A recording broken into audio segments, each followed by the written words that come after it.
Hello dear students, आज हम discuss करेंगे significance of seed dispersal.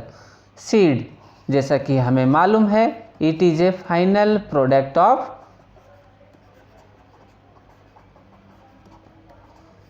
Sexual reproduction, और ये फाइनल प्रोडक्ट बनने के बाद में इसका होता है डिस्पर्सल।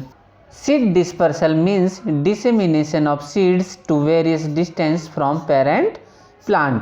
तो हमारे पास में यहाँ पर है एक पेरेंट प्लांट, और इस प्लांट के सीड्स ये पास होते हैं from parental plant to other places, और इसी को कहा जाता है सीड डिस्पर्सल। तो अब बारी आती है कि ये क्यों ज़रूरी है।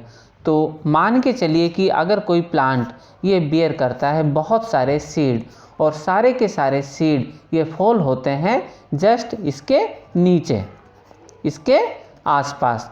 तो इसके आसपास जब ये फॉल होते हैं तो क्या होंगे, यहाँ पर और नए प्लांट्स ग्रो होंगे, और जब बहुत सारे प्लांट्स ग्रो होते हैं तो ये आपस में करते हैं compete, means competition for light, water, minerals. और जब लाइट, वाटर और मिनरल्स इनका आपस में होता है कंपटीशन, तो ये लीड करता है हाई मोर्टेलिटी, और इस वजह से सीड ये पास होते हैं from one place to other place. Second reason है कि अगर एक ही जगह पर सेम काइंड ऑफ प्लांट्स ये बहुत सारे ग्रो हो जाएं, तो होगा क्या कि किसी भी प्रेडेटर या एनिमल इन्हें इजीली सभी को एक साथ कर सकता है डेस्ट्रॉयड, और इसलिए थोड़ी बहुत प्रॉब्लम हो सकती है अल्टरनेशन ऑफ जनरेशन। तो अर्थ पर जितनी भी स्पीसीज हैं वो चाहती हैं कि उनकी अल्टरनेशन ऑफ जनरेशन आगे बढ़े, और उसके लिए प्लांट्स में ज़रूरी होता है seed dispersal. Concentration of individual species at one place would increase chances of back crossing and consequently poor progeny. तो अगर एक ही जगह पर बहुत सारे प्लांट ग्रो होते हैं तो होगा क्या कि इन्हीं प्लांट्स के बीच में होता है क्रॉस, और जब आपस में क्रॉस होता है, मीन्स एक ही स्पीसीज के बीच में होता है क्रॉस, तो हम इसे कह सकते हैं इनब्रीडिंग। और कंटिन्यू इनब्रीडिंग ये कॉज करती है इनब्रीडिंग डिप्रेशन, और इनब्रीडिंग डिप्रेशन का हमेशा रिजल्ट होता है कि ये रिड्यूस करते हैं हाइब्रिड विग्योर।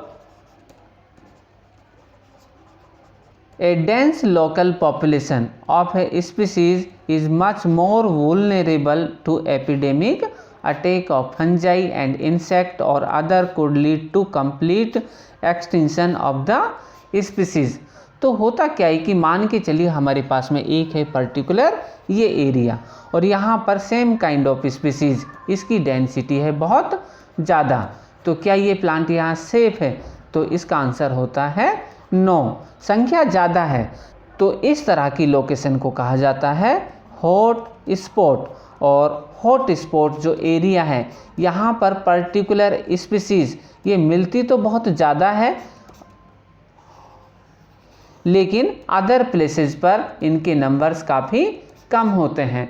तो इस कंडीशन में अगर होता है एपिडेमिक अटैक, पर्टिकुलर एक जगह पर फंगस या अदर इंसेक्ट का अटैक, तो क्या हो सकता है कि कंप्लीट जो स्पीसीज है इट में बी एक्सटिंक्ट, इस धरती से स्पीसीज ख़त्म हो भी सकती है। इसलिए ज़रूरी होता है सीड डिस्पर्सल।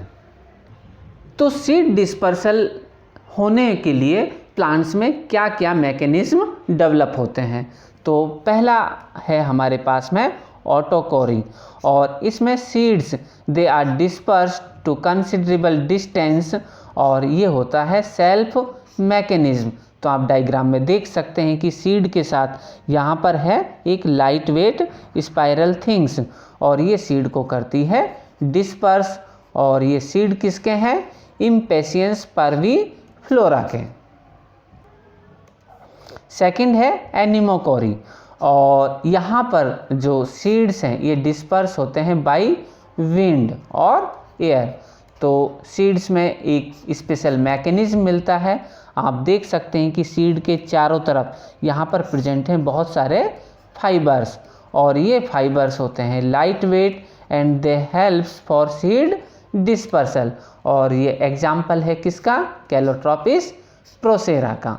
और ये समर सीजन में काफ़ी हमारे आसपास उड़ते हुए दिखाई देते हैं। In some plant seeds also dispersed by water, कि वाटर के थ्रू भी सीड्स ये होते हैं डिस्पर्स। एग्जाम्पल है निम्फिया, और इसे कहा जाता है हाइड्रोकोरी। मिर्मिकोकोरी, और इसमें सीड्स ये डिस्पर्स होते हैं बाय इंसेक्ट। तो आपने देखा होगा कि बहुत सारे सीड्स को एंड्स ये करती है disperse from parental plant to other areas. Zoochory, if seed dispersed by animals, और एनिमल्स भी बहुत सारे सीड्स को करता है disperse from parental plant to other areas. Example mango, और मैंगो चाहे फ्रूट के ही लालच में ह्यूमन की डायरेक्टली और इनडायरेक्टली ये सीड को करता है डिस्पर्स। हमारे पास में एक इंटरेस्टिंग एग्जाम्पल है आर्सियोथोबियम, और आर्सियोथोबियम इसके सीड्स ये काफ़ी तेज़ी से डिस्पर्स होते हैं अबाउट 1463 सेंटीमीटर। तो यहाँ पर आप डायग्राम में देख सकते हैं कि ये है सीड्स, और ये seed due to thermogenesis means due to temperature होगा क्या कि ये होते हैं एक्सप्लोजिव, और एक्सप्लोजिव होने से सीड डिस्पर्स काफ़ी दूर तक होते हैं। तो learners, thanks for watching. Please like, share and subscribe our channel Biology Academy. Thank you.